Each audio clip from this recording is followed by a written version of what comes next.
नमस्ते हमारे रेलवे की तैयारी करने वाले प्यारे प्यारे भाई, कैसे हैं। अगर आपने वीडियो खोली है तो आप railway NTPC CBT 2 under graduate या 12th लेवल का पेपर देने जाओगे मेरे भाई। इसमें गणित के 35 सवाल, रीजनिंग के 35 सवाल और जीके के 50 सवाल आएंगे।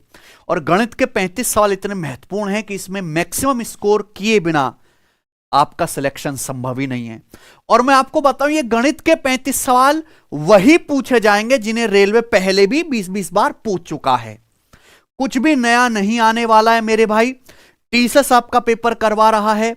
टीसीएस ने अभी लेटेस्ट एग्जाम में जो जो सवाल पूछे थे, जो जैसे सीबीटी 1 में पूछे थे, ग्रेजुएट की सीबीटी 2 में पूछे थे, वही सेम माल आपको फिर से चुपका दिया जाएगा मेरे भाई। तो जिन बच्चों का भी एनटीपीसी 12th लेवल सीबीटी 2 का पेपर है, उनको हमारी तरफ से बेस्ट ऑफ लक, बहुत बहुत शुभकामनाएं। भगवान करे आपकी मेहनत का पूरा पक्का फल आपको मिले और आप जरूर सफल बने अगर आपने मेहनत करी है। जो बच्चे हमसे जुड़े हुए हैं वो जानते हैं कि हमने भी कम मेहनत नहीं करी बच्चों आपके लिए। हमने आपको प्यारे दोस्तों बहुत कुछ पढ़ाया है। और आज भी मैं एग्जाम में जाने से पहले आपको प्यारे दोस्तों, जैसा आपका कल पेपर आने वाला है, बिल्कुल उसी लेवल का 35 सवालों का एक सेट सॉल्व करवाने वाला हूं। और डायरेक्ट इससे कई सारे सवाल आपको पेपर में दिखेंगे। लेकिन मेरी आपसे हाथ जोड़ के एक विनम्र विनती है, मैं आपको कुछ चीज बता रहा हूं, प्लीज अगर किसी बच्चे ने ना करी हो, रिक्वेस्ट है मेरे भाई को कि कहीं और उपलब्ध नहीं है, इसको जरूर पढ़ के जाए। इससे एक भी सवाल बाहर आ जाए तो बता देना, मैं मैच करवा दूंगा। हमारे इसी चैनल पे एक प्लेलिस्ट बनी हुई है, रेलवे 2024-25 लेटेस्ट एग्जाम के बेस्ट क्वेश्चंस का सॉल्यूशन।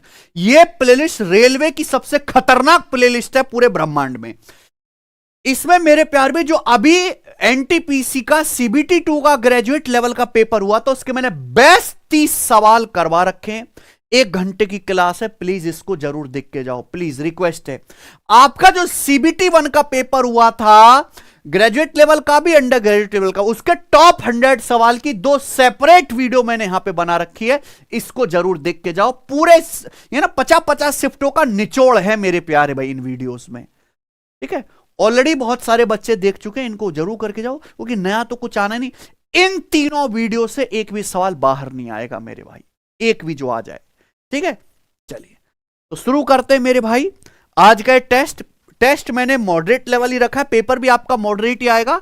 और अगर आप इस टेस्ट में 35 में से 30 या उससे ज्यादा सवाल ठीक बना पा रहे हैं तो आपकी तैयारी बेहतर दिशा में है कि नहीं बच्चों। शुरू करते हैं प्यारे भाई। और मैं आपको बताऊं, ग्रेजुएट लेवल का जो सीबीटी 2 का पेपर हुआ था वो सीबीटी 1 से हल्का था। कहीं ऐसा भी यहां खेला ना हो जाए, ठीक है ना मेरे भाई। इसलिए वो जो 3 वीडियो ना, इनको चाट के जाओ पूरी तरीके से, दिमाग में फिट करके आ जाइए जी। पहला सवाल आपके सामने खुलता है, बताओ एक जिले की जनसंख्या 3,80,000 है, जिसमें से 2,09,000 तो केवल पुरुष हैं।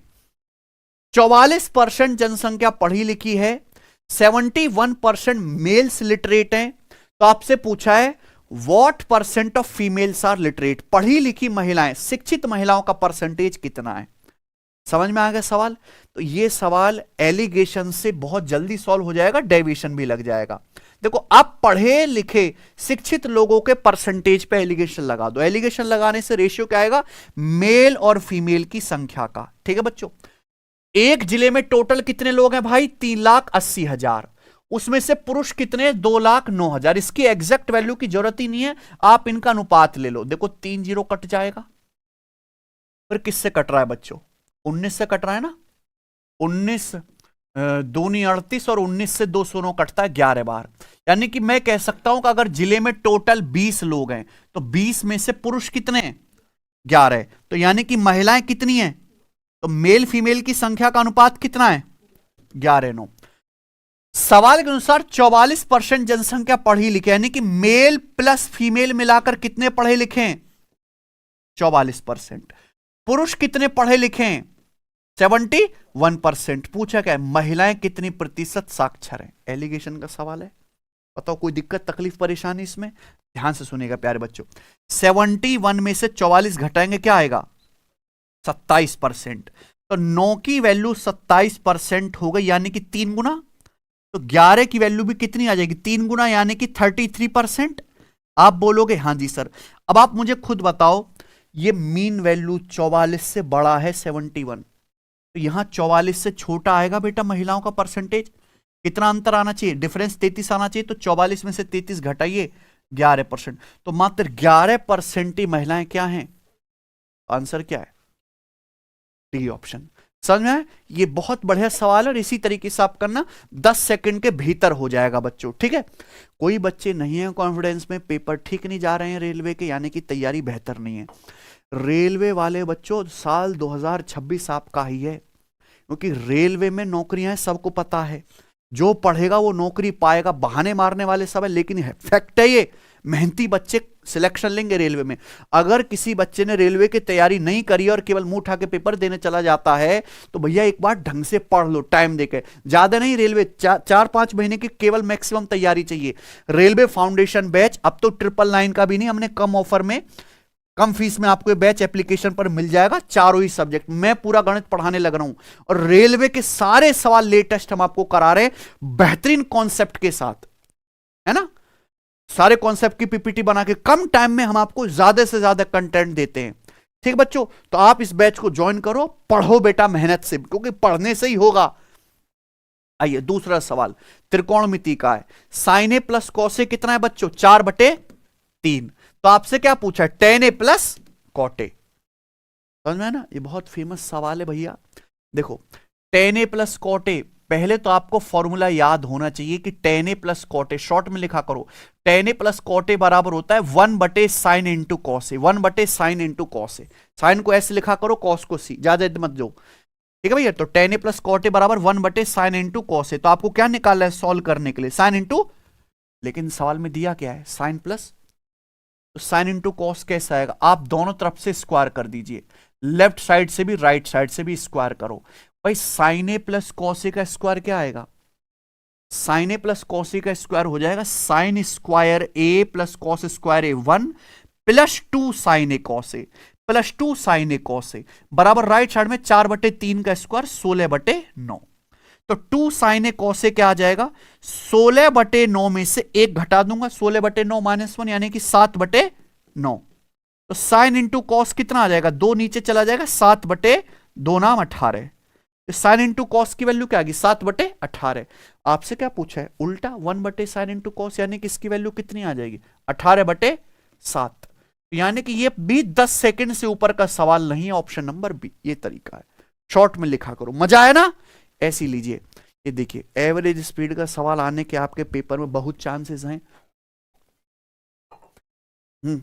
वसीम 234 किलोमीटर पर आवर की यात्रा 78 किलोमीटर पर आवर की चाल से तय करता है, अगले 441 किलोमीटर 49 की स्पीड से, उससे अगले 488 किलोमीटर 61 की स्पीड से तय करता है। पूरी जर्नी के लिए उसकी औसत चाल ज्ञात कीजिए। औसत चाल आपको बतानी है। औसत चाल का कंसेप्ट समझते हैं, कुल चली गई दूरी बटे कुल लिया गया समय। कुल चली गई दूरी, वसीम कितनी दूरी जा रहा है, 234 किलोमीटर ये गया, प्लस ये कितना गया, 441 किलोमीटर की दूरी ये गया, प्लस ये कितनी दूरी है, 488 किलोमीटर की दूरी ये गया। ये कुल चली गई दूरी है बटे कुल टाइम। कुल टाइम कितना लगा, टाइम आपको निकालना है, तो टाइम बराबर डिस्टेंस बटे स्पीड। 234 किलोमीटर जाएगा 78 की स्पीड से, कितना टाइम लगेगा, 234/78 यानी कि 3 घंटा, प्लस यहां 441 किलोमीटर जाएगा 49 की स्पीड से, कितना टाइम लगेगा, 441/49 यानी कि मेरे भाई कितना, 9 घंटा। बोलो, यहां जाएगा 488 किलोमीटर 61 की स्पीड से, कितना टाइम लगेगा, 8 घंटे। 488/61 8 घंटे, यानी कि कुल डिस्टेंस उतने कितनी चली है, 4 1 5 8 13 और 3 3 1 4 4 8 8 16, 2 1 3 4 7 4 1163 किलोमीटर। कितना टाइम लगा मेरे प्यारे भाई, 20 घंटे लगा। यानी कि एवरेज स्पीड क्या आ जाएगी, डिवाइड कर दो, 20 से डिवाइड ही तो करना है, बताओ क्या आ जाएगा डिवाइड करके, है भाई ये वाला आंसर आ जाएगा, सी ऑप्शन, ठीक है। 1163/20 116 या 58 हो गया, और ये मेरे प्यारे भाई यहां पे दशमलव लग जाएगा 58.15, ठीक है जी। बहुत बेसिक से सवाल है, कोई भी दिक्कत नहीं है। आगे चलते, अगला क्वेश्चन, सवाल नंबर चौथा, रेलवे एनटीपीसी के पेपर का बताइए। 2.5 रेशियो 40.6 और बीच में क्या आ गया मेरे भाई, प्रपोर्शन का साइन आ गया समानुपात का, 40.6 रेशियो एक्स है। तो आपको क्या बताना है जी, एक्स का मान। तो भैया कभी भी इस तरह का सवाल आए तो कैसे करिएगा, हमेशा बाहर बाहर वालों की गुणा और अंदर अंदर वालों की गुणा क्या होगी, बराबर। समझ में आया ना। तो बाहर वालों की गुणा क्या आएगी, 2.5 और अंदर वालों की गुणा 40.6 गुणा 40.6 यानी कि 40.6 का स्क्वायर हो गया। कोई दिक्कत, एक्स की वैल्यू आपसे पूछे ना तो 2.5 कहां आ जाएगा, बटे में। ठीक है भाई, यानी कि मेरे को ये कैलकुलेशन करनी है और ये कैलकुलेशन करना कोई बच्चों का खेल नहीं है। आंसर तो बिल्कुल एग्जैक्ट है। तो भैया सबका यूनिट डिजिट तो अलग अलग है, 2, 7, 5 और 4। तो मेरा फोकस क्या रहेगा, केवल इकाई अंक पता करने पे। नीचे 2.5 है, 2.5 चौका क्या होता है, नीचे ना जीरो बनाने की कोशिश करो, 25 चौका 100, 2.5 चौका 10। अगर आप ऊपर नीचे 4 से गुणा कर दोगे ना, ऊपर भी 4 से नीचे भी 4 से, तो नीचे 10 हो गया है। और 10 से भाग करने का मतलब है 4 को 10 से भाग दोगे तो कितना आ गया, पॉइंट हो गया। केवल इकाई अंक देखो, यहां देखेंगे 6 का वर्ग क्या आएगा, 36 का 6, यहां एक 4, तो 6 चौक, यानी कि यूनिट डिजिट क्या आएगा एंड में, कौन सा ऑप्शन हुआ। समझ में आया ना बच्चों, क्लियर है। तो हमेशा ऐसे सवाल ऑप्शन से बनाने की कोशिश करिए। सवाल नंबर 5 एनटीपीसी का, 18,750 की धनराशि एक वार्षिक ब्याज दर पर 2 साल में कितनी हो जाती है, 25,230 रुपए हो जाते हैं। ब्याज क्या है, वार्षिक रूप से संयोजित किया जाता है, तो ब्याज की दर बताइए। कुछ है सवाल में, 18,750 रुपए का प्रिंसिपल 2 साल में कितना अमाउंट बन गया, 25,230 रुपए। ये पैसा हो, आपका पैसा इतने गुना हो गया 2 साल में, तो आपका पैसा हर एक साल में कितने गुना हो रहा है, क्या कर लीजिए इसका अंडर रूट। ठीक है ना बच्चों। आप बोलोगे हाँ सर जीरो तो हट ही गया, और किससे कट रहा है फिर, ये 3 से साफ साफ कट रहा है, 625 और ऊपर से 3 अट्ठे 24, 3 चौक 12, 3 एकम 3, 841 का अंडर रूट 29 और नीचे 625 का अंडर रूट 25, यानी कि हर एक साल में आपका पैसा 29/25 गुना हो जाएगा। 25 इन्वेस्ट करोगे तो कितना हो जाएगा, यानी कि आपको ब्याज कितना मिलेगा, 25 पर 1/25 4%, 4/25 4 गुना, तो ब्याज की दर क्या है, कौन सा ऑप्शन हुआ जी, है कि नहीं। आइए सवाल 6, रेलवे के पेपर का पूछा हुआ भाई साहब, बहुत बहुत बहुत ज्यादा जरूरी सवाल है। और मैं आपसे, क्योंकि ये 35 सवाल में करा सकता हूं, इतना ही आप देख पाओगे। ये जो यहां पेपर जो हुआ था ना अभी, एनटीपीसी सीबीटी 2 का ग्रेजुएट लेवल का, अब आप तो अंडर ग्रेजुएट लेवल का देने जाओगे, प्लीज ये जाके सवाल जरूर कर लो, ठीक है ना। ये रही वीडियो, ठीक है। आ जाइए, 29%, 18%, 9% की लगातार छूट के बराबर सिंगल छूट क्या होगी, और आंसर दशमलव के 2 स्थान तक है लगभग। जब लगभग आंसर है तो यूनिट डिजिटल सम जैसे फर्जी तरीके नहीं लगेंगे, यहां पर करना ही पड़ेगा। और ऑप्शन देखो काफी नजदीक है, 1% का ही फर्क है। तो ऐसा नहीं कि हवाबाजी में अप्रोक्सीमेशन लगा लोगे ना। इनका जो है नेट डिस्काउंट निकालना है, क्या तरीका है, पहले तीनों को जोड़ो, x + y + z, 29 18 47 और 9 56, ठीक है ना सचिन, माइनस फिर 2 की गुणा, 2 की गुणा करेंगे, 29 गुणा 18 कितना आ जाएगा मेरे भाई, 540 से 18 कम 522, ठीक है बच्चों। 2 गुणा करो, 18 निम्मा 162, और ये कितना आ जाएगा 29 निम्मा यानी कि 261। 2 की गुणा करके जोड़ लीजिए प्यारे दोस्तों, कितना आ गया, 6 6 14 4 और ये 5 1 6 7 2 9, 945। 2 की गुणा करके जोड़ा 945, 945 को 100 से भाग करेंगे 9.45 प्लस, फिर आगे क्या करना है, तीनों की गुणा बटे 10,000, तीनों की गुणा बटे 10,000, ठीक है ना। देखो ये वैल्यू बहुत छोटी आएगी, इसको आप अप्रोक्स कर सकते हो यहां तक, क्योंकि आंसर काफी नजदीक है, मैंने एग्जैक्ट लिया है। तीनों की गुणा करूंगा मेरे भाई तो क्या आएगा, जैसे 29 गुणा 18, 29 गुणा 18 लिखा 522, 522 का 9 गुना, 500 का 9 गुना 4500, थोड़ा सा बड़ा आ जाएगा 4700 आ जाएगा, इससे ऊपर तो नहीं आएगा मेरे भाई। तो लगभग कितना आ जाएगा 4700, 4700 को किससे भाग देंगे, 10,000 से, तो क्या आ जाएगा पॉइंट, ये आगे बच्चों। आप बोलोगे हाँ सर ये परसेंटेज, मुझे नहीं लगता यहां तक कोई डाउट है, ठीक है ना बच्चे। अब आप मुझे बताना क्या आएगा जी, ये देखो ये माइनस से प्लस है तो -0.45 प्लस 0.47 अप्रोक्स कट गया, यानी कि अप्रोक्स 56 माइनस 9 कितना आ जाएगा आपका आंसर, 47% के बहुत करीब आएगा। कौन सा ऑप्शन है, पहला, ठीक है ना।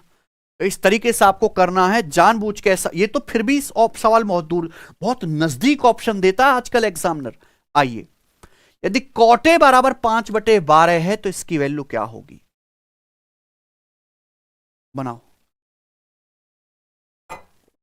कौटे बराबर 5/12, देखो सवाल को अगर आप देखोगे यहां कुछ सॉल्व नहीं करना है, ये ऊपर भी रूट है नीचे भी रूट है, यहां सेक और कोसेक ही है ऊपर नीचे, आप बोलोगे हाँ सर। देखो कॉट का मतलब क्या होता है बताओ, कॉट का मतलब कोसे बटे साइन है बच्चों, कॉट का मतलब क्या होता है, कोसे बटे साइन है। लेकिन इस बात को ऐसे भी लिखा जा सकता है कि 1/sin कोसेक हो गया, और कोस का मतलब 1/sec, कोसेक बटे सेक बराबर कितना आ गया 5/12। तो कोटे का मतलब कोसेके बटे सेके भी होता है, समझ में आया ना। ये सवाल एक्चुअली में त्रिकोणमिति का है ही नहीं, ये सवाल तो बच्चों आपका क्या है, रेशियो का है, सही है। ये सवाल किसका है, रेशियो का।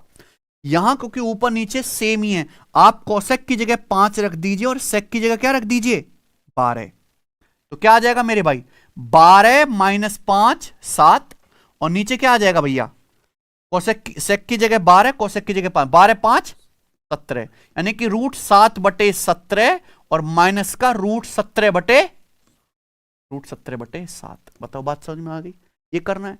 और दिस इज सिंपल मेरे भाई, नीचे क्या आएगा 17 7 119 √100, और √7 के √7 में गुणा 7, √17 गुणा √17 17, 7 माइनस 17 माइनस 10/, कोई तकलीफ समस्या नहीं है ना। आगे चलें, अगला सवाल, सवाल नंबर है 8, एनटीपीसी का ही है। जनशक्ति में कमी के कारण एक कारखाने में प्रोडक्शन 20% कम हो जाता है, ओरिजिनल प्रोडक्शन को बहाल करने के लिए कार्य घंटों को यानी कि वर्किंग आवर्स को कितने % की वृद्धि की जानी चाहिए। बहुत फेमस सवाल है, एक स्टेप में सॉल्व हो जाता है। बताइए क्या आपने प्रीवियस ईयर में सवाल देखा, कई बार आया है ये। ध्यान से देखो, एक फैक्ट्री में लोग कम हो गए, इससे प्रोडक्शन 20% कम हो गया, यानी कि लोग भी 20% कम हो गए होंगे। जितने लोगों की संख्या कम होगी मेरे भाई उतना फैक्ट्री में सामान कम बनेगा, यानी कि प्रोडक्शन 20% कम हुआ है। 20% 1/5 होता है, यानी कि लोगों की संख्या अगर पहले 5 थी तो 5 से 4 हो गई। लोग अगर पहले काम 5 कर रहे थे अब 4 हो गए। अब भैया सामान तो कम बनेगा, लेकिन फैक्ट्री का मालिक ये चाहता है कि भैया फैक्ट्री में उतना ही सामान बने, उतना ही प्रोडक्शन हो जितना ओरिजिनली पहले होता था, ओरिजिनल प्रोडक्शन को वापस लाना है। तो भैया अब लोग तो कम हो गए, तो क्या करो, कम लोगों से ज्यादा काम कराओ, यानी कि इनके वर्किंग आवर्स बढ़ा दो। तो वर्किंग आवर्स बढ़ाने पड़ेंगे उल्टे अनुपात में, रिवर्स रेशियो में। वर्किंग आवर्स 4 से 5 कर दो, यानी कि वर्किंग आवर्स कितने बढ़ा दो 1/4, दैट मीन 25%। ये आंसर है, उल्टा रेशियो करना है और कुछ नहीं। 9वां, 65 का 65% 55 के 3/5 से कितना अधिक है। ऐसे सवालों से आपका पेपर भरा हुआ है। 65 का 65% आप समझते हैं, 65 का मतलब गुणा 65%, ये कितना ज्यादा है किससे, 55 के 3/5 से, का मतलब गुणा होता है 5 से 55 11 बार, 11 3 33। ये बताओ, अच्छा 65 का 65% क्या रहे हो, 65 की गुणाई तो करनी है, 65 गुणा 65 का वर्ग, 65 का वर्ग क्या आता है 65 का स्क्वायर। 6 से अगला नंबर जो है मेरे प्यारे भी वो क्या है 7, यानी कि 42/25। आप बोलोगे जी सर बिल्कुल सही, परसेंटेज मतलब बटे 100, तो 42.25 आएगा। उसमें से आप 33 घटाओगे तो कितना आ जाएगा मेरे प्यारे भाई 9.25। इस सवाल का आंसर है खटाक से डी ऑप्शन। ठीक है, आइए सवाल नंबर है आपके सामने यहां पर 10 बनाओ। दो कैंडिडेट के बीच एक चुनाव में 80% ही रजिस्टर वोटर्स ने वोट डाला, 2% वोट इनवैलिड पाए गए। विनर को वैलिड वोटों का 52% मिला और 1568 वोटों के डिफरेंस से चुनाव विनर जीत गया। कुल कितने वोटर रजिस्टर थे, यह सवाल है। ये सवाल एक ही स्टेप में एक ही लाइन में सॉल्व होगा मेरे भाई। देखो मान लो टोटल n वोटर थे, चुनाव में कुल n वोटर थे, कितने लोगों ने वोट डाला 80%। 80% यानी कि 4/5 डाले गए वोट है। अब जितने वोट डाले उसमें से 2% तो खराब ही हैं, 2% यानी कि 1/50। 50 में से एक वोट इनवैलिड है, तो वैलिड कितने 49, यानी कि आपके सामने लिखा है वैलिड वोट। अब जो कैंडिडेट जीता है उसे वैलिड वोट का 52% मिला। जीतने वाले को अगर वैलिड वोट का 52% मिला है तो हारने वाले को कितना मिला होगा वैलिड वोट का 48%। 100 - 52, तो जीता कितने वोटों से है वैलिड वोट के 4% के डिफरेंस से जीता। और वैलिड वोट का 4% यानी कि 1/25, इतने वोटों के अंतर से जीता। और जीत कितने वोटों से रहा है 1568। तो क्या होना चाहिए बच्चों, ये कल होना चाहिए, बताओ कितना चाहेगा 49 तिया 147, ठीक है, और 49 दूनी 98, 4 से 32 चला गया पूरा का पूरा 8 बार। तो एन कितना आ जाएगा मेरे भाई, ठीक है 25 अट्ठे 200 और ये 50 पंजे 250, यानी कि 250 गुणा 200, तो कितना आ जाएगा मेरे भाई, ये क्या आ जाएगा आंसर। कोई दिक्कत, आगे चलें। अगला सवाल है, सवाल नंबर आपके सामने 11, बताइए। Very very very very important, इसके आप आगे लिख लो सवाल के आगे, ठीक है ना। किसी वस्तु को उसके एक्चुअल सेलिंग प्राइस के 5/14 पर बेचने पर हितेश को 25% का लॉस होता है। अगर उसी वस्तु को उसके एक्चुअल सेलिंग प्राइस के 58% पर बेचा जाए तो लाभ परसेंट क्या होगा। सबको सवाल पढ़ने में आ रहा है, समझ में। आपसे पूछा प्रॉफिट परसेंटेज, प्रॉफिट परसेंटेज किस पे निकाला जाता है, लागत मूल्य पे। लागत मूल्य क्या होता है 100%। आप एक वस्तु को उसके सेलिंग प्राइस के 5/14 पर बेचते हो, 5/14 तो /14 आ रहा है। तो कभी भी ऐसा सवाल है, आप मान लो कि माना वस्तु का जो एक्चुअल सेलिंग प्राइस है वो 14 है। क्या बच्चों, माना वस्तु का एक्चुअल सेलिंग प्राइस कितना है 14 है, तो 14 को आप वस्तु को बेचते हो सेलिंग प्राइस के 5/14 यानी कि 5 में। अगर आप 5 में बेचते हैं तो 25% लॉस होता है। 100% पे 25% लॉस हुआ तो सामान बिका कितने में 75% में, यानी कि 15 गुना। बोले अगर उसको एक्चुअल सेलिंग प्राइस के 58% पे बेचेंगे तो लाभ। एक्चुअल सेलिंग प्राइस कितना है 14 का 58% कितना आएगा, 14 का 50% तो 7 है, और 14 अट्ठे 112 यानी कि 1.12, यानी कि क्या आ गया 8.12। बताओ, यानी कि अगर आप सामान को 8.12 में बेचोगे तो कितने परसेंट में बिकेगा, ये भी 15 गुना आएगा, ठीक है ना। देखो 15 की 8 में गुणा करो 120, 15 की 12 में करो 180, दशमलव लगा दो 1.8, 120 और 1.8 क्या आ गया 121.8%। यानी कि 100% के लागत मूल्य का सामान कितने में बिक गया 121.8% में बिका। तो जो 21.8% एक्स्ट्रा में बिका वही क्या है आपका प्रॉफिट। और ये मैंने आपको एग्जैक्ट कैलकुलेशन करके बता दी 10 सेकंड में, है कि नहीं बच्चों, ठीक है। बाकी आप यूनिट डिजिट वगैरह भी मैच कर सकते हैं। सवाल नंबर 12 या इसमें से सवाल आपको पेपर में मिलने चाहिए। और भैया जो मैंने आपको 3 वीडियो बताई देख के जाना जरूर। करो, सरल करना है। 1 + कॉट स्क्वायर क्या होता है बच्चे, 1 + कॉट स्क्वायर तो सीधा फॉर्मूला है कोसेक स्क्वायर। और ये क्या 1/कॉट स्क्वायर क्या होता है, अरे ये क्या हुआ 1/कॉट स्क्वायर यानी कि tan स्क्वायर है। तो ये 1 + tan स्क्वायर क्या है 1 + tan स्क्वायर हो गया सेक स्क्वायर, ये होना चाहिए ऑप्शन में है। ये एक फॉर्मूला है, cosec square plus sec square बराबर होता है कोसेक स्क्वायर गुणा सेक स्क्वायर, प्लस का मल्टीप्लाई में बदल जाता है, लिख लीजिए, ठीक है। Cosec square plus sec square बराबर कोसेक स्क्वायर गुणा सेक स्क्वायर, ठीक है। आगे चलते हैं, अगला ये बताइए प्यारे दोस्तों, यहां पर 13 करिए। एक दुकानदार एक पंखे का मूल्य उसके क्रय मूल्य से 44% अधिक रखता है, इसके अंकित मूल्य पर 25% की छूट देता है। वस्तु पे लाभ कितना होता है 67 रुपए का उसको लाभ होता है। तो आपसे क्या पूछा, पंखे का अंकित मूल्य एमआरपी पूछा है, ठीक भैया, कर लोगे। देखो सवाल का डेटा बहुत आसान है, 100 मान के भी हो जाएगा, रेशियो से भी हो जाएगा, फॉर्मूला हर तरीका कामयाब है। एक दुकानदार पंखे का मूल्य क्रय मूल्य से कितना अधिक रखता है? 44%। मान लो जैसे पंखे का सीपी 100 है तो मार्क प्राइस कितना रखा गया है? 100 से 44% ज्यादा, यानी कि 144। 144 क्लियर है? आप बोलोगे हाँ सर, 144 का मल्टीपल भी वैसे आंसर आपका होना चाहिए। अच्छा, कितनी छूट देता है? 25% की। 144 का 25% क्या होता है? 1/4, 36। 144 पे 36 की छूट देगा तो बिकेगा कितने में? 144 पे अगर आप 25% का डिस्काउंट दोगे तो सामान कितने में बिकेगा? 36 की छूट दे दी 108 में बिकेगा। आप बोलोगे हाँ जी सर, क्लियर है?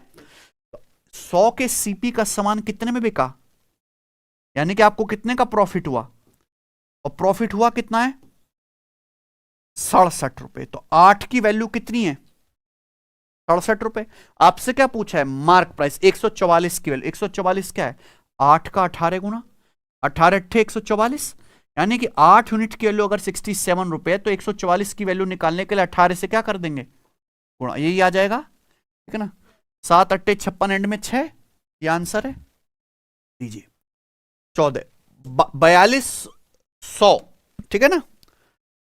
42,100 रुपए को एबीसी के बीच इस प्रकार बांटा जाता है कि ए के हिस्से का 8 गुना, बी के हिस्से का 3 गुना, सी के हिस्से का 6 गुना है, ये बराबर है, ठीक है ना बच्चे? तो आपसे क्या पूछा? ए का हिस्सा कर लेंगे, कुछ भी दम नहीं इस सवाल में।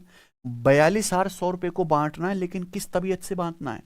ए के हिस्से का 8 गुना बराबर बी के हिस्से का 3 गुना, और बराबर क्या आ जाएगा? सी के हिस्से का 6 गुना, ये तीनों बराबर है।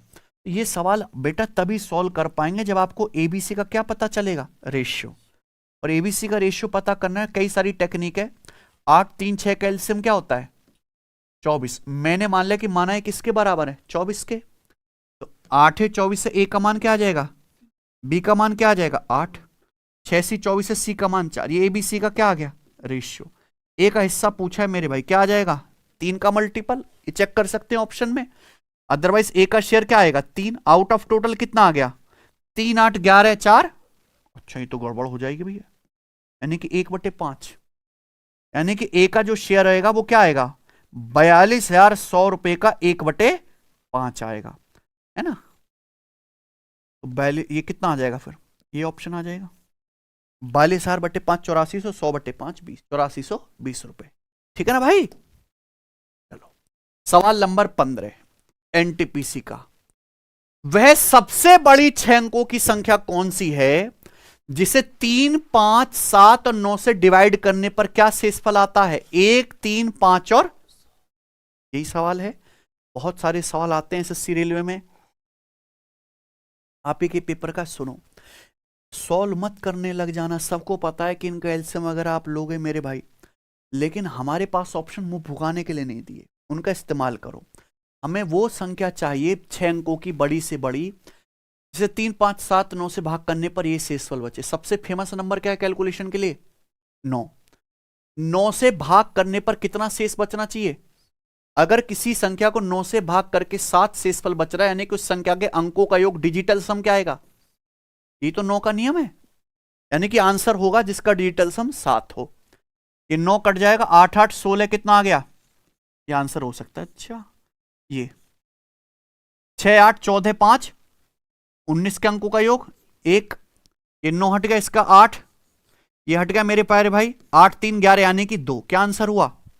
ए ऑप्शन हो गया। तो हमेशा ऑप्शन से ही बनाना बच्चों ऐसा सवाल। सवाल नंबर आपके सामने 16। ए 13 दिन में कोई काम कर सकता है, बी 24 दिन में, ठीक है भाई? सवाल यह है कि 5 दिन तक क्या करते हैं दोनों साथ में काम करते हैं, तो काम का कितना हिस्सा शेष रह जाएगा, यही सवाल है। देखो बच्चों, बहुत से बच्चे यहां पे एलसीएम लेने लगेंगे, देखो उसकी भी जरूरत नहीं है। ए किसी काम को 13 दिन में करता है तो 1 दिन में कितना काम करेगा? क्योंकि आपको यहां पे फ्रैक्शन में आंसर बताना है, तो फ्रैक्शन में कैलकुलेशन कर लो डायरेक्ट, क्यों एलसीएम लें? ए 13 दिन में काम करता है, पूरा 1 दिन में करेगा 1/13। बी काम 24 दिन में करता है, बी 1 दिन में कितना काम करेगा? 1/, दोनों मिलकर 1 दिन में कितना काम करेंगे? ये दोनों मिलकर साथ में 5 दिन तक काम करते, 5 दिन में कितना काम करेंगे, 5 से गुणा। ये काम हो चुका, लेकिन पूछा कितना बाकी रह जाएगा। टोटल काम क्या होता है 1, 1 में से इतना काम डन है, तो कितना काम बाकी है, दैट्स इट। कोई तकलीफ? आप बोलोगे जी सर कोई भी तकलीफ नहीं होनी चाहिए यहां पर। तो नीचे तो ऑप्शन खुद ही बता रहे हैं कि एलसीएम 312 आएगा, है कि नहीं बच्चों। तो 13 एकम 13 दूनी 26 और 5 24, अच्छा 24 ही हो जाएगा ना। तो ऊपर क्या आ जाएगा भाई, 24 प्लस 13, 24 प्लस 13 37, 37 पंजे 185, 1 माइनस ही आ गया, यानी कि ऊपर क्या आ जाएगा 7। ये आंसर नहीं है, ये नहीं है भाई। 312 में से क्या घटाना है, ऊपर 185, तो घटाने पर क्या आएगा मेरे भाई, 15 और 127 आ जाएगा ना। आप बोलोगे आंसर 127, तो कौन सा, ये वाला नहीं होगा, कौन सा ऑप्शन हुआ, ठीक है ना बच्चों। आगे चलें, 17वां सवाल। दो क्रमागत सम प्राकृतिक संख्याओं के वर्गों का योगफल क्या है, 2740। क्या पूछा बच्चों सवाल में आपसे, संख्याओं का योग, यही सवाल है। अगर आपको ये सवाल बनाना है तो कैसे बनाएंगे, दो क्रमागत सम प्राकृतिक संख्याएं लगातार है, इवन नंबर, यानी कि एक एक्स है तो अगला x प्लस 2 है, आप इनके वर्गों का योग करो, एक इक्वेशन वगैरह सॉल्व करो, मुंह फुकाते रहो अपना, कुछ फायदा है ऐसे। सवाल में दिया है मेरे भाई ऑप्शंस, दो लगातार, हर एक सवाल होगा ऐसा नहीं, इसी में हर एक, कोई भी 100 सवाल आ रखे कम से कम सारे होंगे ऐसे जो मैं बताऊंगा। लगातार नेचुरल नंबर है, इवन नंबर, उनके वर्गों का योग कितना है 2740, तो दो संख्याओं को जोड़ के आ रहा है 2740। भैया आप ना इसका आधा कर दो, कितना आ जाएगा इसका आधा, 1370 है बच्चों, 1370 आ जाएगा भाई। दो लगातार इवन नंबर हैं, उनका पहले वर्ग करते हैं फिर जोड़ते हैं, जब जोड़ के 2740 आता है दो संख्याओं का, तो पहले आप इसको आधा करो 1370। 1370 के आजू में और बाजू में कौन से इवन नंबर का स्क्वायर आता है, 1370 के आजू में और बाजू में बताओ क्या आवे है, बताइए। 40 का वर्ग तो 1600 होता है, 36 का वर्ग 1296, 36 और 38 आ गया, 36 और 38 आ जाएगा मेरे भाई, बताओ 36 का वर्ग कितना है 1296, 38 का वर्ग कितना है, याद है तो बहुत अच्छी बात है, नहीं याद है तो निकाल लो मेरे भाई 1344। क्लियर है भाई, 50 से 12 कम 144, और ये आप 26, ठीक है नहीं 1444, ठीक है ना। तो ये कितना आ जाएगा, सॉरी 1444 आ गया, कोई दिक्कत। और आप इनको जोड़ो, क्या आ रहा है जोड़ के, 1200, 1400, 2600, 96 और 44 हो गए 140, यानी कि 2740 आ गया जोड़ के। बताओ फिट हुआ कि नहीं हुआ, यानी कि संख्याएं क्या है, इससे बेहतरीन टेक्निक पूरी दुनिया में बनी है करने की, ठीक है ना। कोई भी सवाल आए ऐसे ही होगा, इस भाई ऐसा तो है नहीं कोई रैंडम नंबर ले लिए होंगे, नंबर नजदीक के इवन नंबर दो का ही गैप है, उनको इस लगातार है, उनके वर्गों को जोड़ते 2740 होता है, तो आधा कर लो 1370। तो संख्याएं ऐसी होंगी जिनका वर्ग 1370 के आसपास हो, आसपास मतलब एक आजू में एक बाजू में, वो ढूंढ लिया मैंने, 36 और 38 है, और इनका योग कितना आ रहा है, समझ में ना बात। आप बोलोगे हाँ जी सर, ये करिए। सवाल नंबर आपके सामने है 18, करें सचिन, ये तो एज का सवाल है। प्रिया की वर्तमान एज के दुगुने और जया की वर्तमान एज का योग कितना है 48 साल। संजय की उम्र प्रेजेंट में जया की एज से दुगुना है, मोहित की प्रेजेंट एज प्रिया की एज से 4 वर्ष अधिक है। संजय और मोहित की प्रेजेंट एज का योग कितना है 46 साल। प्रिया और जया की प्रेजेंट एज का योग क्या है, ये सवाल है बेटा, ठीक है। देखो सवाल ये है, प्रिया की प्रेजेंट एज का दुगुना और जया की प्रेजेंट एज का योग कितना है जोड़ के 48, यही है, ये आपको दिया प्रिया की एज का डबल प्लस जया की एज 48 साल। तो आपसे क्या पूछिए यहां पे, प्रिया जया की प्रेजेंट एज का योग, यानी कि P प्लस जे आपसे पूछा है ना। दो करेक्टर और ला दिया, कौन करेक्टर ला दिया, संजय और मोहित, है ना। संजय और मोहित की एज का योग कितना है बताओ बच्चों, 46 साल दिया है। संजय और मोहित की प्रेजेंट एज का योग कितना है 46 साल। ये इक्वेशन सॉल्व करने वाला है सवाल, अच्छा संजय क्या है, संजय की जो एज है वो प्रेजेंट में जया की एज का दुगुना है। तो संजय की जो एज है वो जया की एज का दुगुना, यानी कि ट्वाइस ऑफ जया है।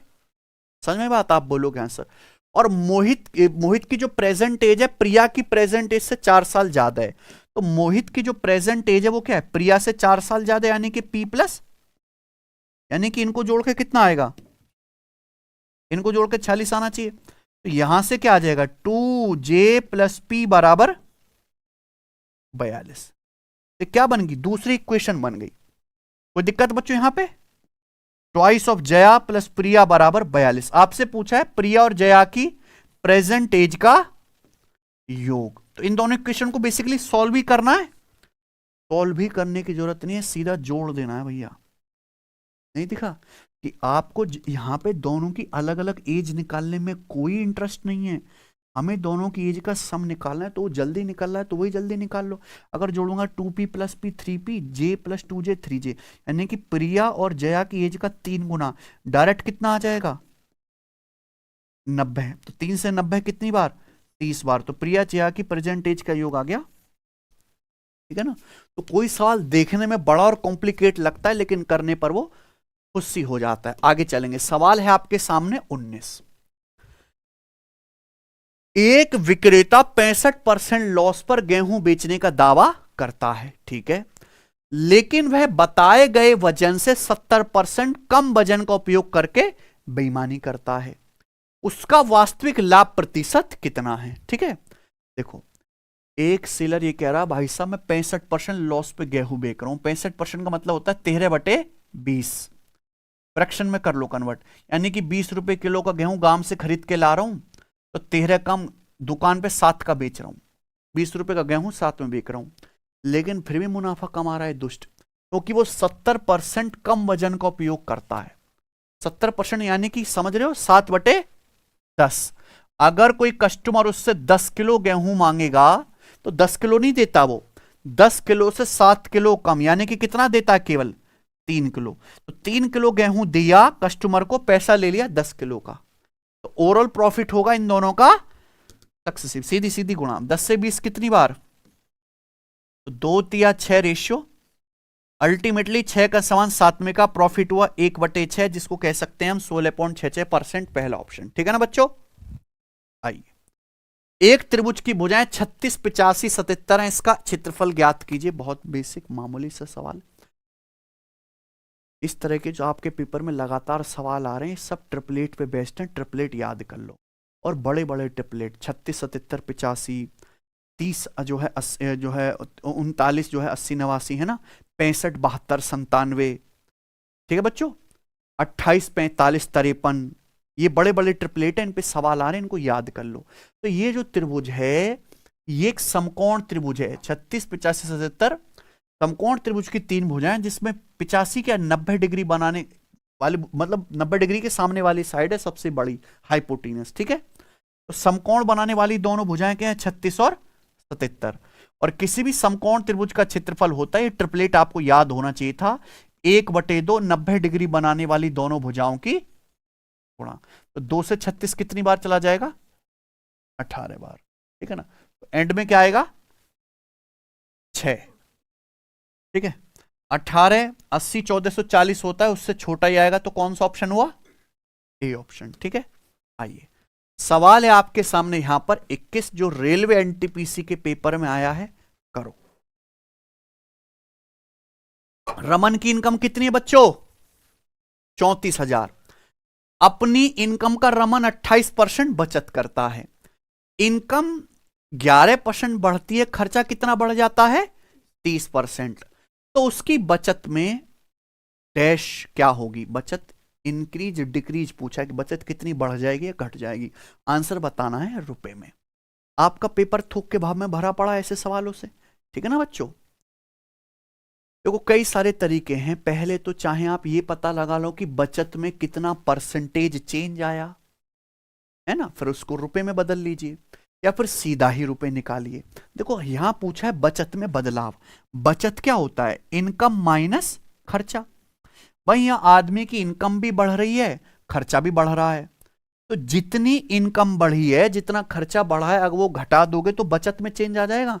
मान लो आपकी कमाई बढ़ गई दिन की 10 रुपए, 10 रुपए आपकी इनकम बढ़ गई, आपने खर्चा भी 7 रुपए बढ़ा दिया, तो आपकी बचत भी 3 रुपए बढ़ जाएगी घर की, है कि नहीं? वही है। तो बस आप ये पता लगाओ कि आदमी की इनकम बढ़ी कितनी है, चेंज निकाल लो। इनकम 34 है, इनकम कितनी बढ़ गई? 11%। तो आदमी की जो इनकम इंक्रीज हुई है वो है 34,000 रुपए का 11%। अब आप ये पता लगाओ कि आदमी खर्च कितना है। 34,000 रुपए इनकम है, तो सवाल पहले कह रहा है कि बचत कर रहा है कितनी बच्चे? 100% में से कितनी बचत? तो खर्चा कितना कर रहा है? 34,000 रुपए का 72% तो खर्च ही कर रही है क्या उसका खर्चा। अब खर्चा कितना बढ़ता है? खर्चा 30% बढ़ जाता है। खर्चा इसका 30% खर्चा कितना बढ़ गया? 30%। 30% मतलब 0.3। समझा ना बच्चों? 30% मतलब यानी कि 30/100.3। तो उसकी बचत कितनी बड़ी होगी मेरे प्यारे? भी बचत में चेंज क्या आएगा? घटा देंगे, है कि नहीं बच्चों? तो देखो 34,000 तो सीधा कॉमन ही है। आपको सिंपल ये देखना है कि ये क्या है? 11% और ये कितना है? 72 यानी कि 21.6। बात आई समझ में ना? तो 11 में से अगर आप 21.6 घटाओगे तो कितना आएगा? 10.6। लेकिन किसका आएगा? माइनस का। ऐसा चिन्ह समझे होंगे ना ये बच्चों? ठीक है, या पहले ही परसेंटेज भी निकाल सकते थे। तो 10.6 आ गया, -10.6 ना, 11 और माइनस ये आपका आ गया 21.6, तो -10.6। तो फाइनल आंसर कैसा आया है बेटे? फाइनल आंसर कैसा आया है? निगेटिव, है ना? अगर फाइनल आंसर आपका निगेटिव आया है तो अपन लोग ये कह सकते हैं कि बचत घट गई है, यानी कि इंक्रीज नहीं हुई है। तो आंसर ए ऑप्शन नहीं हो सकता और सी ऑप्शन नहीं हो सकता। तो या तो ऑप्शन बी होगा या डी। अब 34,000 का ये लगभग 10% ही है, तो 3400 के करीब ही आएगा, यानी कि 5600 के करीब तो नहीं आ सकता। तो आंसर क्या रहा फिर? B option. बताओ हो गया कि नहीं हो गया? ये भी एक स्टेप का सवाल है जो बहुत पॉपुलर है इस टाइम बच्चों के बीच में। सवाल हम करेंगे प्यारे दोस्तों यहां पर 22। बहुत जरूरी सवाल है ये। रेलवे ने केवल नाम बदले हैं और ये सवाल कई बार पूछा है। करो जी। सिफा किसी काम को 28 दिन में कर सकती है, सिफा आफिया मिलकर 20 दिन में, सिफा आफिया और मरियम मिलकर 10 दिन में पूरा कर सकती हैं। सिफा और मरियम मिलकर उस काम को कितने दिन में पूरा करेंगी? हालांकि 28, 10, 35 की शकल देख के आप आंसर ये और ये तो नहीं बता पाओगे, है ना? ठीक है बच्चों, अभी बताते हैं। देखो ध्यान सुनिएगा। सिफा एक काम को कितने दिन में करती है? 28 दिन में। सिफा और आफिया वो कितने दिन में करती हैं भैया? 20 दिन में। और तीनों लड़कियां सिफा, आफिया और मरियम, ये तीनों मिलकर कितने दिन में करती हैं? 10 दिन में। तो इनका एलसीएम लेंगे पहले, ठीक है?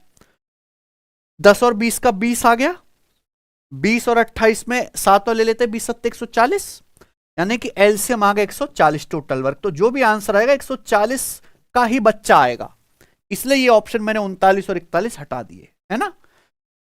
तो सिफा 140 कुर्सी 28 दिन में बनाते, एक दिन में कितना बनाएगी? 5। इनकी एफिशिएंसी कितनी आ जाएगी? 7। और तीनों की एफिशिएंसी आएगी 140/10 14। आई ना बात समझ में? हमें इस साल बेसिकली सिफा और मरियम की एफिशिएंसी निकालने। देखो सिफा एक दिन में कितना काम करती है? 5, ठीक है? मरियम की निकालेंगे। अच्छा, सिफा प्लस आरफा कितना करती हैं? सिफा प्लस आरफा 7 है, तीनों लोगों की 14 है, तो मरियम की कितनी भी आ गई? 7 आ गई। सिफा प्लस आरफा के साथ मरियम के साथ 7 7 14 तीनों की एफिशिएंसी, यानी कि सिफा और मरियम काम करेंगे कितना? 5 7 12 एफिशिएंसी के साथ। तो 140 यूनिट काम करने में 12 एफिशिएंसी के साथ कितना समय लगेगा? डिवाइड कर देंगे, इससे जाएगा 4 से, यानी कि 35/3 दिन। क्या है? ऑप्शन नंबर सी वाला आ गया, ठीक है ना? आगे सवाल नंबर 23वां। 393 और 401 के बीच स्थित अभाज्य संख्याओं की संख्या इन दोनों संख्याओं सहित ज्ञात कीजिए, है ना?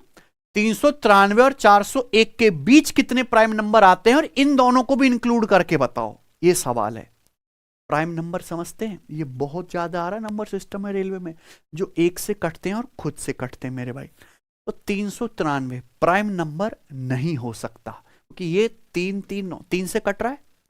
394 इवन नंबर है, नहीं हो सकता। 395 5 से कट जाएगा, एंड में 5 आ रहा है।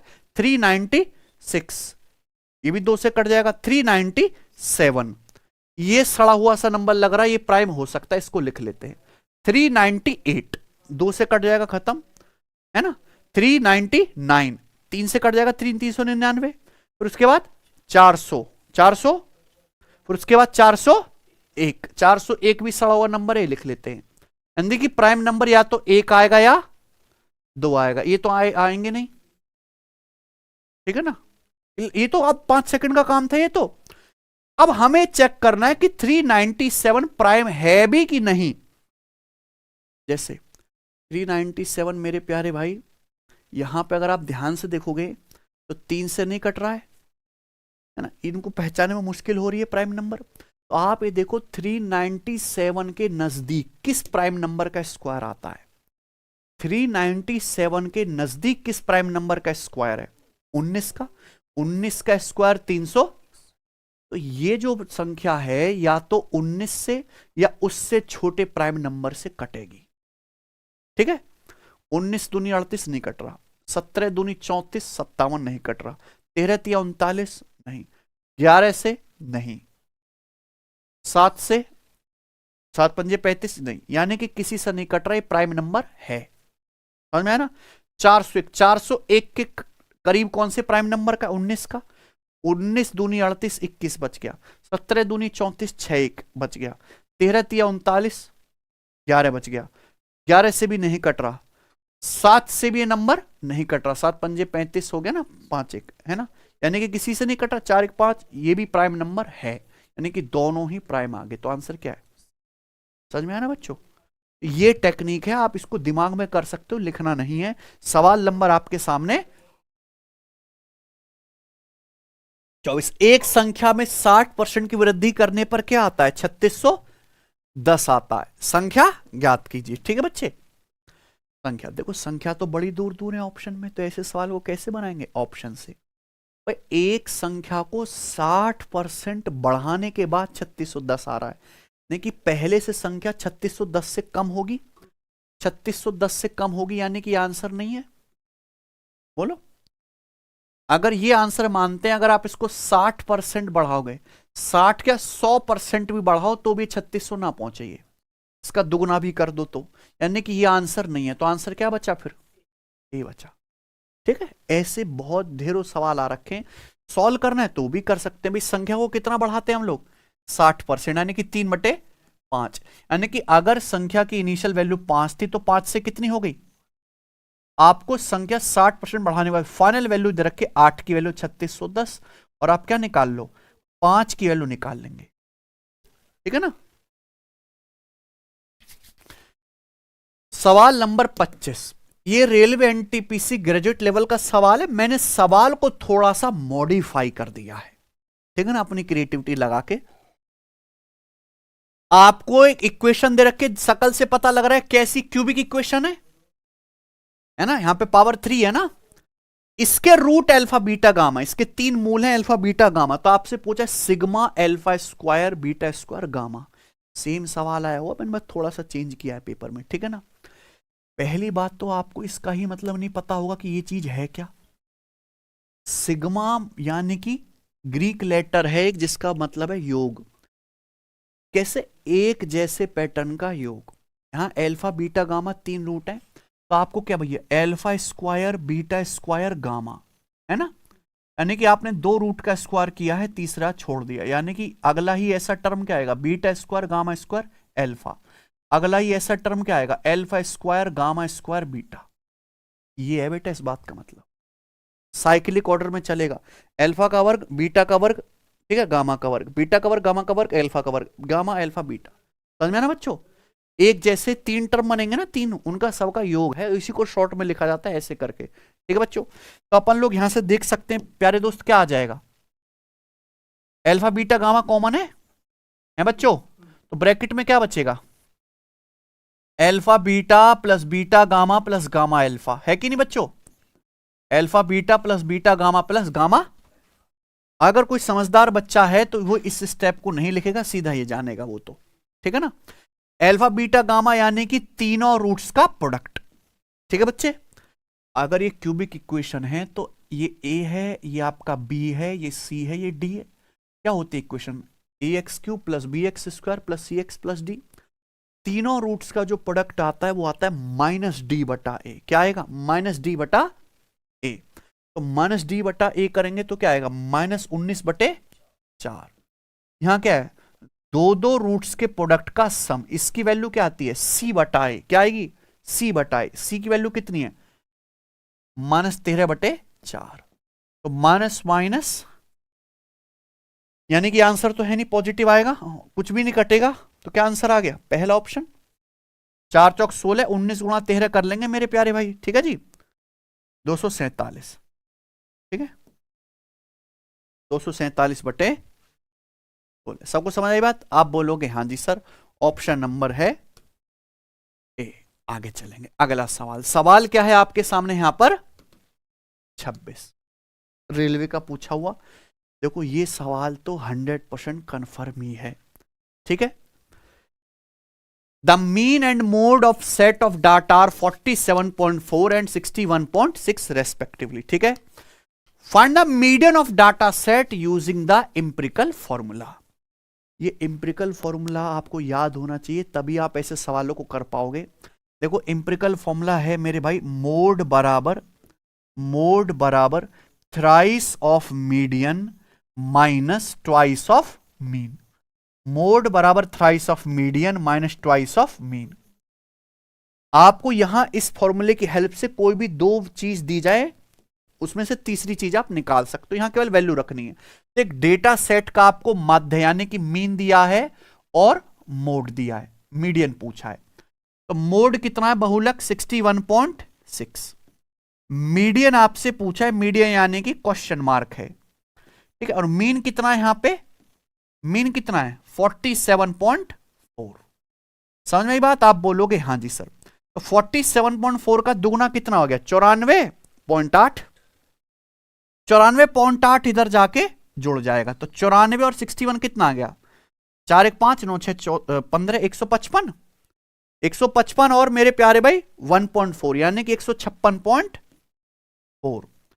बराबर क्या आएगा? थ्राइस गुणा क्वेश्चन मार्क, इसे 3 से क्या कर देंगे? डिवाइड। ये क्या आ गया बच्चों?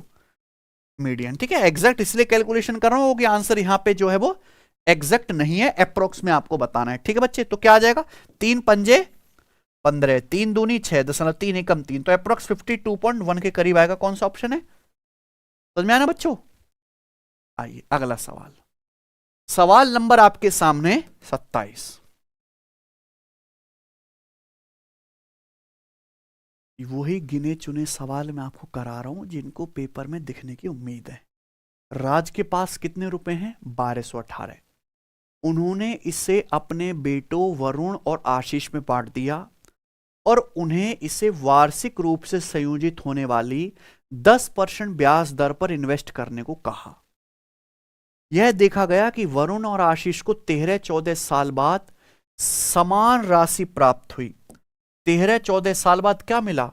सेम अमाउंट मिला, वरुण को भी और आशीष को भी। तो पूछा है राज ने कितना पैसा आशीष को दिया था। आप समझ पा रहे हैं? ये कंपाउंड इंटरेस्ट का एक फिक्स पैटर्न का सवाल है जिसमें एक शब्द आएगा सेम अमाउंट। सेम अमाउंट, ये देखते आपके कान खड़े हो जाने चाहिए। राज के पास 1218 रुपए, दोनों बेटे को बोला इधर आओ। 1218 रुपए में से थोड़े पैसे वरुण को दे दिए, थोड़े आशीष को दे दिए। बोला खर्च कर दे तो टांगे तोड़ दूंगा, जाके इसको बैंक में जमा कर दो। बैंक उनको क्या दे रहा है? 10% का सालाना कंपाउंड इंटरेस्ट दे रहा है। तो उन्होंने अपना पैसा जमा कर दिया। लेकिन जब 13-14 साल बाद देखा है ना, वरुण को 13 साल बाद, आशीष को 14 साल बाद सेम अमाउंट मिला, ठीक है ना भाई। तो पूछा राज ने आशीष को कितना हिस्सा दिया था। ये बात है। चलो देखो प्यारे दोस्तों, 10% ब्याज की दर कितनी यहां पे? 10%। 10% की फ्रैक्शन वैल्यू कितनी होती है? 1/, तो आप बताओ एक साल में आपका पैसा कितने गुना हो जाएगा? ये आ जाएगा 11/10 गुना।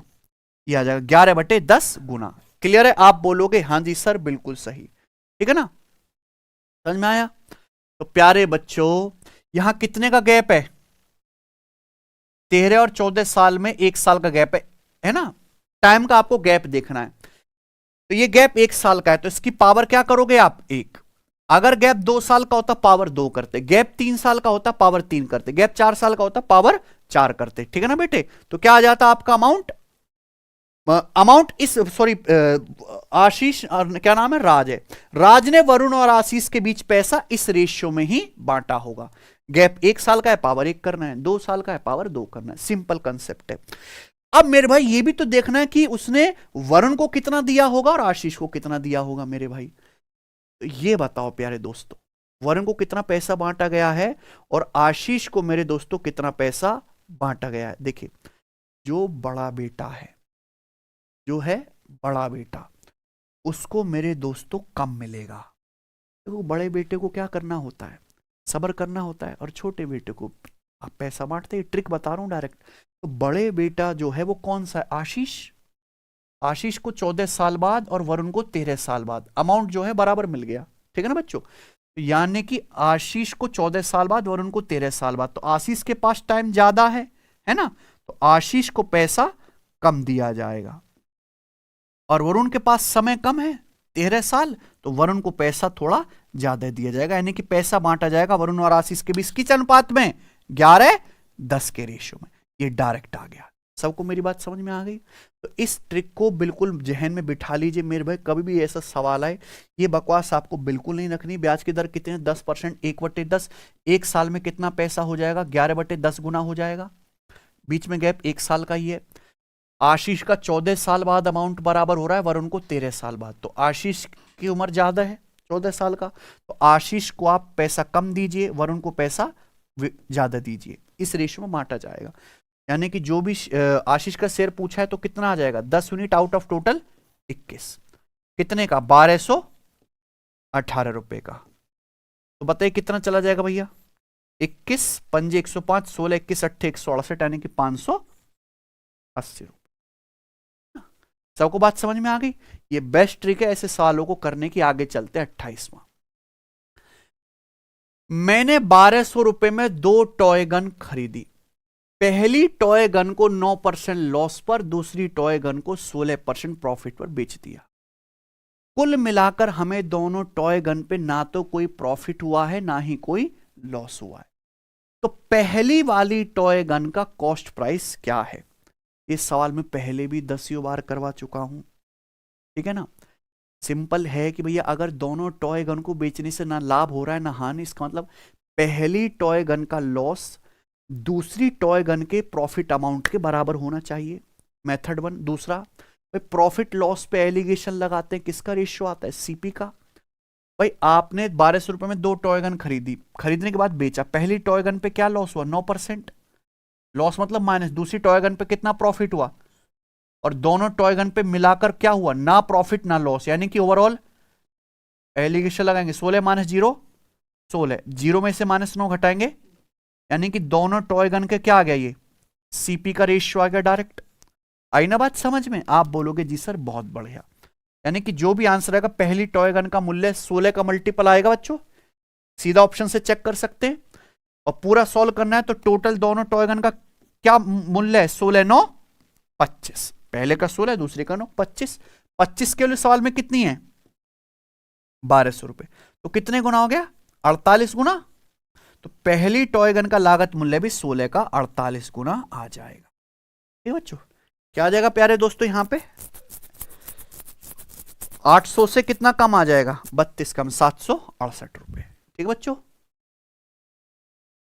अगला सवाल दिया गया है 95 की पावर 0.53 बराबर x, 95 की पावर 0.83 बराबर y, x की पावर z बराबर y की पावर 8 है, तो z का मान इसके निकटतम होगा। यहां भी लगभग में ही आंसर बताना है। तो देखिए सवाल में ये दिया हुआ है, ये दिया हुआ है, यही z आ रहा है।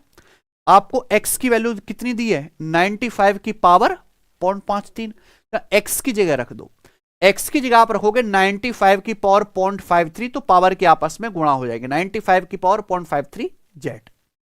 y की वैल्यू क्या है 95 की पावर 0.83, यहां y की जगह रखेंगे तो 95 की पावर 0.83, उसकी भी होल पावर 8, तो पावर की क्या हो जाएगी आपस में गुणा, है कि नहीं बच्चों? तो दिस शुड बी इक्वल।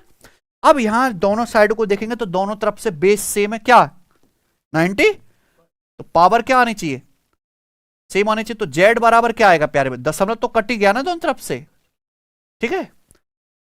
तो ये 83 8 जा हो गया ना, 640 और 24 664 बटे क्या आ गया 53, ये जेड की वैल्यू आ गई, जो कि सीधा सा दिख रहा है 10 से बड़ा आएगा, सारे ही ऑप्शन है। तो 53 एकम 53 क्या बच जाएगा 13, 134 हो गया ना, तो 53 दूनी 106, यानी कि अप्रोक्स 12 पॉइंट समथिंग आएगा। क्या आंसर है?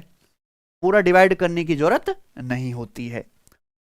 आगे चलते हैं, सवाल नंबर है आपके सामने 30, भी बहुत इंपॉर्टेंट सवाल है रेलवे के लिए। अनाया को 18 घंटे में 574 किलोमीटर दूर कहां पहुंचना है? हैदराबाद। 11 घंटे के लिए उसकी प्रारंभिक चाल है 36 किलोमीटर पर आवर।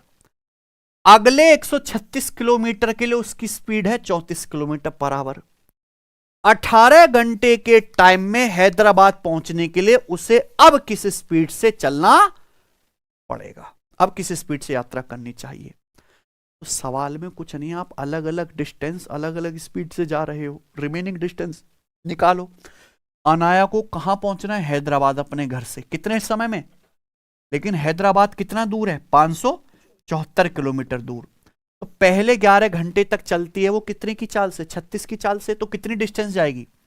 आप 36 किलोमीटर पर आवर की स्पीड से 11 घंटे ट्रेवल करते हो, कितनी डिस्टेंस जाओगे? 36 गुणा 11 396, इतने किलोमीटर आप चले गए। फिर आप जाते हो 136 किलोमीटर और 136 किलोमीटर डिस्टेंस और चले गए, तो अब डिस्टेंस कितनी बची जाने के लिए, रिमेनिंग डिस्टेंस कितनी है? देखो ये 396 में 4 जोड़ लो इधर, 400 हो गया, 432 532 सॉरी, कितना आ गया 500, तो 574 में से 532 घटा दो तो कितना आ जाएगा मेरे प्यारे भाई 42 आ गया। रिमेनिंग डिस्टेंस आ गई 42 किलोमीटर, ठीक है। 42 का रिश्तेदार एक ही ऑप्शन नंबर, ठीक है ना। आपको क्या निकालना है? अब किस स्पीड से यात्रा करनी होगी, स्पीड निकालनी, स्पीड बराबर डिस्टेंस बटे टाइम। तो अब उसे रिमेनिंग कितनी डिस्टेंस जानी है 42 किलोमीटर। 18 घंटे थे उसके पास, 11 घंटे 18 में से 11 घंटे ये खर्च हो गए, 136 किलोमीटर जो गई है अगली डिस्टेंस वो गई है 34 की चाल से, तो कितना टाइम लगा होगा 136 बटे 34 4 घंटे, यानी कि 18 घंटे में से 11 घंटे ये 4 घंटे 15 घंटे खर्च हो गए, तो बचे कितने? तो 42 किलोमीटर 3 घंटे में जाना है, तो अब किस स्पीड से चलना पड़ेगा 14 किलोमीटर पर आवर की चाल से, ठीक है ना। ठीक सवाल, कोई दिक्कत नहीं, बनाएंगे अगला। अगर एक बेलन के आधार की त्रिज्या 23% कम कर दी जाए, इसकी हाइट 151% बढ़ा दी जाए, तो क्या पूछा है? आयतन में प्रतिशत वृद्धि कितनी होगी, और आंसर भी लगभग में बताना है। आई बात समझ में? देखो प्यारे स्टूडेंट, ऐसे सवाल बहुत ज्यादा कैलकुलेशन में परेशान करने के लिए बच्चों को दिए जाते हैं, लेकिन सबसे अच्छी बात क्या है कि आपको आंसर एग्जैक्ट नहीं निकालना होता और ऑप्शंस भी काफी दूर दूर होते हैं। तो आप यहाँ पे डायरेक्ट मल्टीप्लाई भी कर सकते हो और सक्सेसिव का फॉर्मूला भी लगा सकते हो। रेशियो से तो आप ना ही करें, कि यहाँ पे मेरे भाई इनकी फ्रैक्शन बहुत बड़ी बड़ी बन जाएंगी, ठीक है ना बच्चों। सिलेंडर का वॉल्यूम क्या होता है पाई आर स्क्वायर एच, पाई तो फिक्स नंबर, यानी कि वॉल्यूम क्या होता है रेडियस का स्क्वायर गुना हाइट। वॉल्यूम जो है त्रिज्या के वर्ग और हाइट पर निर्भर करता है कि नहीं बच्चों। अब रेडियस कितनी कम कर दी जाती है 23%। देखो रेडियस का स्क्वायर यानी कि रेडियस कितना 2 बार आता है, तो रेडियस हमने 23% कम कर दी, तो -23 2 बार किया गया है, और उसके बाद हाइट हमने 151% बढ़ा दी है, बढ़ाना मतलब प्लस। तो आपको बेसिकली क्या करना है, इन तीनों का सक्सेसिव निकालना है, ठीक है बच्चों।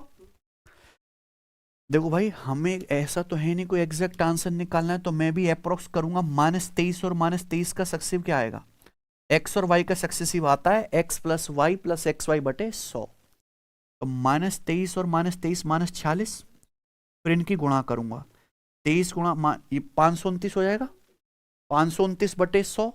अब 529 को 500 ही मान लो ना, 500/100 क्या आ गया, प्लस का 5 हो जाएगा ना, -23 गुणा -23 प्लस हो गया 529। तो अप्रोक्स, अरे थोड़ा जब इतने इतने परसेंट का फर्क आ रहा है तो पॉइंटों से तुम्हारा कोई ना रो रहा, ठीक है ना। अप्रोक्स कितना आ गया, माइनस का 41%, ठीक है ना बच्चे।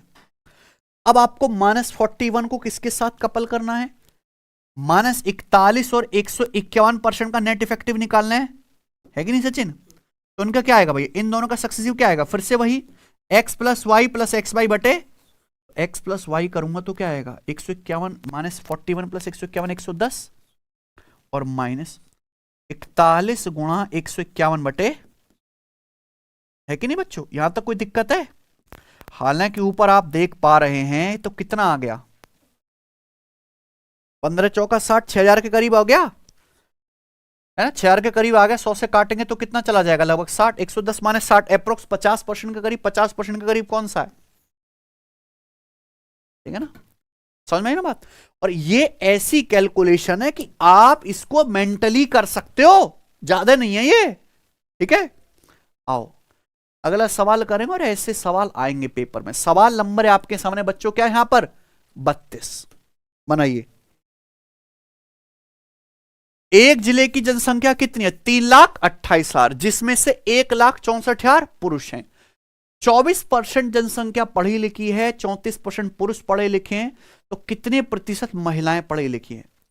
अभी कराया था एक ऐसा सवाल ही ना, लेकिन ये दो 3 पैटर्न बनते हैं इस पे। देखो बहुत आसान है, एक जिले की जनसंख्या कितनी है, 3,28,000, 1,64,000 पुरुष है, आधा ही तो है, 3,28,000 का आधा 1,64,000 पुरुष है, यानी कि मेल और फीमेल क्या है, बराबर, आधे मेल है आधी औरत है, मेल फीमेल का सेम है मेरे भाई। सवाल के अकॉर्डिंग कितनी जनसंख्या पढ़ी लिखी है, मेल प्लस फीमेल में 24% लोग पढ़े लिखे हैं, यही बात है। सवाल के अनुसार कितने परसेंट पुरुष पढ़े लिखे हैं, 34%। तो पूछ क्या रहा है, फीमेल कितने परसेंट पढ़े लिखे। जब बेस सेम है, मेल और फीमेल की संख्या सेम है, तो ये कैसे आएगा, एवरेज लेके आएगा ओवरऑल। अगर ओवरऑल 24% है, 24 से 34 10 ज्यादा है, तो यहाँ 24 से कितना 10 कम आएगा, यानी 14%। तो महिलाएं कितनी पढ़ी लिखी हैं, ये मेंटली हो जाता, लिखने की आवश्यकता नहीं है। क्या है बच्चों, सवाल नंबर आपके सामने 33। आपको डेटा ऑब्जर्वेशन दिया है, क्या निकालना है इसकी, माध्यिका। माध्यिका मतलब मिडिल वैल्यू। संख्याओं को बढ़ते क्रम में लिखो, जो बिल्कुल बीच की पोजीशन पे आ जाए वही क्या है, माध्यिका। पहले आप ये देख लो कितनी संख्याएं, 1 2 3 4 5 6 7 8 9 10 11, ये 11 संख्याएं। अगर 11 संख्याएं, 11 एक ऑड नंबर है, तो बीचों बीच में कौन सा नंबर आएगा, 11 सिक्स्थ नंबर, यानी कि जो यहां पे मीडियन होगा वो सिक्स्थ नंबर होगा। आप बढ़ते क्रम में लिखो, जो छठे पोजीशन पे आएगा वही क्या होगा, मीडियन। आपको ऐसा नहीं कि आपको लिखना पड़े पूरा का पूरा, आप ना दिमाग में हटाते चलना मेरे भाई। सबसे छोटा नंबर दौड़ाओ नजर में, तो क्या दिख रहा है आपको, 24। 24 के बाद आपको दिख रहा है 26। 26 के बाद आपको दिख रहा है मेरे प्यारे दोस्तों यहां पर चुपचाप 38। 38 के बाद दिख रहा है आपको 39। 39 के बाद आपको दिख रहा है यहां पे 43, और 43 के बाद 5 नंबर हो गए। अगला कौन सा दिख रहा है 43 के बाद, 49, यानी कि 49 आपका सिक्स्थ नंबर होगा। यही क्या है आपकी, ठीक है ना। आगे चलते हैं, सवाल नंबर है स्टूडेंट आपके सामने, ऋत्विक और संजय ने मिलकर एक बिजनेस में 77,600 रुपया लगाए, ठीक है, 77,600 का बढ़िया बिजनेस शुरू कर रहे हैं। साल के एंड में 19,000 के कुल प्रॉफिट में संजय का हिस्सा कितना है। तो पूछा है उनके इन्वेस्टमेंट का डिफरेंस, ये है। देखो प्यारे दोस्तों, जो प्रॉफिट होता है ना, प्रॉफिट डायरेक्टली डिपेंड करता है इन्वेस्टमेंट गुणा टाइम पे बिजनेस में। आपको जैसे सवाल में क्या पूछा है, इन्वेस्टमेंट, इन्वेस्टमेंट पूछा है, तो कैसा आएगा, लाभ के अनुपात को समय के रेशियो से भाग कर देंगे, क्या आ जाएगा, इन्वेस्टमेंट का रेशियो आ जाएगा। अच्छा यहां तो इतना भी आपको मेहनत नहीं करनी, क्योंकि यहां पे तो समय ही सेम है, यानी कि प्यारे दोस्तों सीधा जो इन्वेस्टमेंट है प्रॉफिट के रेशियो में बांटा जाएगा। ठीक बच्चे, इन्वेस्टमेंट डायरेक्टली किसके, प्रॉफिट के रेशियो में ही बांटा जाएगा, क्योंकि समय जो है सेम है, 1 साल दोनों के लिए। अब देखो टोटल यहां 2 लोग हैं, ऋत्विक और संजय। टोटल प्रॉफिट हुआ मेरे प्यार भी 19,000, और 19,000 में से संजय का कितना है, 7600। तो आपको एग्जैक्ट वैल्यू तो चाहिए ही नहीं, आपको चाहिए क्या बच्चों, केवल रेशियो। आप रेशियो ले लो ना, यहां 2 जीरो कट जाएगा, फिर 38 से जाएगा, 38 पंजे 190 और 38 दूनी 76, यानी कि टोटल प्रॉफिट अगर 5 है तो उसमें से संजय का कितना है, टोटल प्रॉफिट अगर 5 यूनिट है तो संजय का 2 यूनिट है, तो ऋत्विक का कितना आएगा, यानी कि ऋत्विक और संजय के बीच प्रॉफिट इस रेशियो बांटा गया है। प्रॉफिट इस रेशियो बांटा गया तो इन्होंने जो पैसा निवेश किया होगा वो इसी रेशियो में किया है ना, 3-2 के रेशियो में, बात खत्म। यहां पे टोटल प्रॉफिट दिया है कितना, 77,600। टोटल आपके क्या पूछा, इनका डिफरेंस, डिफरेंस कितना है, 1 यूनिट के लिए पूछे, टोटल कितना है, यानी कि 77,600 का क्या करना है, केवल आपको बटे, तो क्या आ जाएगा 15,000 और 15,000 से बड़ा ही आ जाएगा 15,520 रुपए। क्या आएगा, ऑप्शन नंबर डी, ठीक है ना। आगे चल, आखिरी सवाल, सवाल नंबर है आपके सामने यहां पर 35। क्या आप इस सवाल करने के लिए तैयार हैं मित्रों, है बच्चों। एक 6 अंकों की संख्या दी है, काय से कटे है, 11 से कटे है, 11 से बच जाए, तो नीचे दिए गए विकल्पों में से कौन सा विकल्प m और n के बीच संभावित सही संबंध व्यक्त कर सकता है, यानी कि m और n के बीच क्या रिश्ता हो सकता है अगर ये संख्या 11 से कटती है। 11 से कटते तो 11 का नियम लगना चाहिए, 11 का नियम लगाओ, ऑड प्लेस के डिजिट का सम क्या आएगा, n + 4 + 6, यानी कि क्या आ गया बच्चों, n + 10, और इवन प्लेस के डिजिट का सम लगाओ, 8 + m+, यानी कि 17 + m। ये बात सही है, तो इनका डिफरेंस क्या बनना चाहिए प्यारे दोस्तों, इनका डिफरेंस या तो 0 आ जाए या 11 का। अगर मैं इस डिफरेंस को 0 करता हूं तो बताइए क्या आएगा, n ये -m हो जाएगा, और 10 - 17 -7 हो जाएगा, क्या आ जाएगा, n - m क्या आ जाएगा बच्चों, 7, ये आ जाएगा ना।